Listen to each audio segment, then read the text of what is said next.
रावेर लोकसभा महाविकास आघाडीचे उमेदवार श्रीराम पाटील यांच्या प्रचारार्थ वळती वसाडी धानोरा येथे आज महाविकास आघाडीचा जोरदार प्रचार। यामध्ये राष्ट्रवादी काँग्रेस पार्टीचे तालुका प्रमुख संजय चोपडे, संभाजी ब्रिगेडचे ग्रामपंचायत सदस्य वळती दिलीप कोल्हे, राष्ट्रीय काँग्रेसचे तालुका अध्यक्ष व कृषी उत्पन्न बाजार समिती सभापती भगवानभाऊ धुर्वे व समस्त महाविकास आघाडीचे कार्यकर्ते व गावकरी मंडळी ने भरभरून प्रतिसाद देत माननीय श्रीरामदादांना खासदार बनवूनच सोडू असा विडा उचलला। नांदुरा माननीय वसंतराव भुजबळ उभा ठाकरे गटाचे संभाजी ब्रिगेड तालुका अध्यक्ष अमर पाटील, ज्ञानेश्वर पाटील, राष्ट्रवादी काँग्रेस संदीप पाटील, आशाताई गोड, गंगूबाई वक्ते, बाळू पाटील, संतोष पाटील, राजेश हाडे व इतर मंडळी हजर होती। महाराष्ट्र दर्शन न्यूज करिता दिलीप कोल्हे, नांदुरा।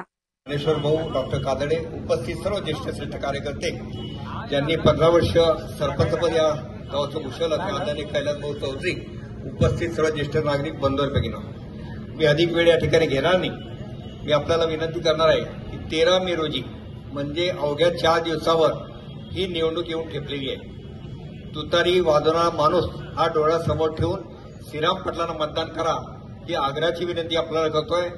श्रीराम पाटलांना कदाचित बोदवळमध्ये आपल्याला भेटलेला वेळ मिळणार नाही, परंतु त्यांचा आम्ही प्रयत्न करतो की प्रत्येक घरोघरी जाण्याचा प्रयत्न त्यांचा आहे। काल मुक्ताईनगरला होते, आज रावेरला आहे, उद्या कदाचित बोदवडला शक्य झालं ते येतील। पण खऱ्या अर्थाने देशाची निवडणूक आहे। या देशाच्या निवडणुकीमध्ये लोकशाही टिकवण्यासाठी तिन्ही पक्षाची आघाडी झालेली आहे। महाविकास आघाडीचे उमेदवार आदरणीय श्रीराम पाटील आहेत। संविधान वाचवण्यासाठी ही निवडणूक आहे। अनेक प्रश्न अनेक वक्त्यांनी याआधी देखील आपल्यापुढे मांडले, परंतु महत्वाचा प्रश्न म्हणजे बोदवळकरांचा आहे, तर पिण्याचं पाणी आणि शेतीला पाणी। विद्यमान खासदार यांना 10 वर्ष आपण दिलीत। या बोदवळ उपसा जलसिंचन योजनेकरता काय प्रयत्न केले हा महत्वाचा प्रश्न त्या ठिकाणी प्रामुख्याने आहे। त्यांना प्रश्न विचारले त्या चिडून जातात, पण लोकप्रतिनिधी म्हणून तुमचं कर्तव्य आहे की प्रश्नांची उत्तर द्यायचं।